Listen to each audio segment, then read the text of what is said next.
इमरान अशरफ के प्रोग्राम में सोनिया हुसैन ने कहा मोहब्बत दूसरी बार भी हो सकती है और साथ ही साथ आयमा बेग और शराज अव्वल के दरमियान हुई एक इख्तलाफात और एक लड़ाई।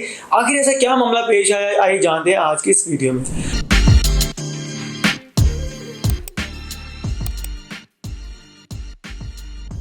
अस्सलामुअलैकुम, मैं हूं अरसान आरिफ और आप देख रहे हैं डीए एंटरटेनमेंट। डीए एंटरटेनमेंट देखने वालों को खुशामदीद। अगर अभी तक आपने हमारे चैनल को सब्सक्राइब नहीं किया, इसकी करें सब्सक्राइब, लाइक, कमेंट, शेयर और बेल आइकन को जरूर प्रेस कर दें ताकि आने वाली हर अपडेट आप तक पहुंच सके।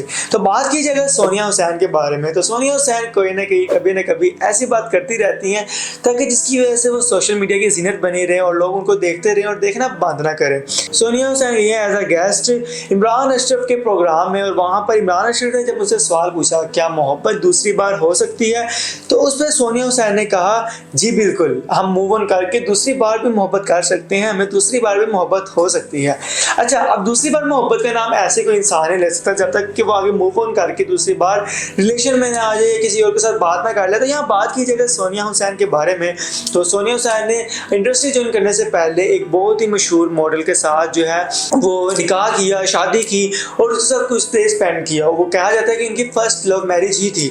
उसके बाद जो है इनकी डिवोर्स हो गई, अलहदगी हो गई। आखिर क्या वजह बनी क्या नहीं वो तो किसी को भी नहीं पता। मगर सोनिया हुसैन की अलहदगी के बाद अभी तक सोनिया हुसैन जो है वो सिंगल है और अभी तक उन्होंने मूव ऑन नहीं किया और सेकंड लव यानी कि सेकंड मैरिज नहीं की।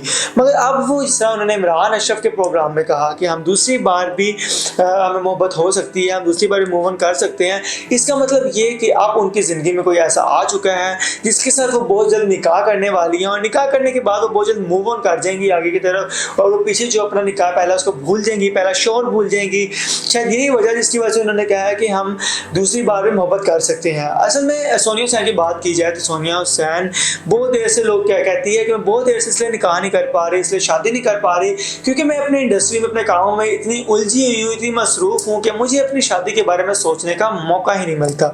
मगर अब हमें लगता है अब जानने को मिलेगा कि हमें जल्द ही कि सोनिया हुसैन जो वो निकाह के बंधन में बन चुकी है और बहुत जल्द अपना हमसफर भी सबको दिखाएंगी। बात की जाए सोनिया हुसैन के पहले हस्बैंड की, तो उन्होंने बहुत जल्द मूव ऑन कर लिया है और अब उन्होंने शादी करके अपनी ज़िंदगी बसर कर रहे हैं। मगर शायद सोनिया हुसैन को भी रियलाइज़ हो गया कि शायद मुझे भी अपनी ज़िंदगी में आगे बढ़ जाना चाहिए, मुझे भी यहाँ पर ठहरना नहीं चाहिए क्योंकि जब तक मैं ठहरी रहूँगी मेरी ज़िंदगी रुक जाएगी। तो आप मुझे बताएं कि सोनिया हुसैन को कब शादी करनी चाहिए, ये करनी भी चाहिए या नहीं, और इंडस्ट्री में या इंडस्ट्री से बाहर, और सोनिया हुसैन का कपल किसके साथ अच्छा लगेगा मुझे कमेंट बॉक्स में अपनी राय से ज़रूर आगाह कीजिएगा।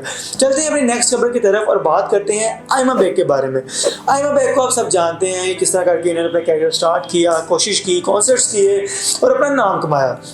बात की जाए आयमा बेग के बारे में, बल्कि इससे पहले अपने बारे में बात की जाए। जब भी हम किसी फील्ड में आते हैं हमारा कोई ना कोई टीचर होता है, कोई ना कोई हमारा कहते हैं कि सपोर्टर होता है जो हमें सपोर्ट करके हमें आगे तक पहुंचाता है। तो इसी तरह आयमा बेग जब इंडस्ट्री में आई, अपनी सिंगिंग फील्ड में आई, तो इनको शराज अव्वल ने बहुत ज़्यादा सपोर्ट किया, बहुत ज़्यादा पॉलिश किया, सिखाया कि किस चीज़ को किस तरह लेकर चलना है। इन दोनों का ही एक दोस्त था, उसका नाम था सुहेल। सुहेल ने असल में एक गाना लिखा था और वो गाने का नाम था फनकारी। फनकारी गाने को जब बहुत ज़्यादा ट्रेंडिंग मिल गई, बहुत ज़्यादा व्यूज़ मिल गए, बहुत ज़्यादा वायरल हो गया, तो उसके बाद शराज अव्वल कहते हैं कि ये सुहेल ने गाना मेरे लिए लिखा था और आयमा बेग कहती है सुहेल ने मेरे लिए गाना लिखा था। ये दोनों में इस तरह और मेरे लिए म्यूज़िक तैयार किया था। ये म्यूज़िक तैयार करना, गाना लिखना, ये दोनों एक दूसरे पर डाले जा रहे थे कि उसने मेरे लिए लिखा है, उसने मेरे लिए लिखा है, जबकि सुहेल दोनों का ही दोस्त था।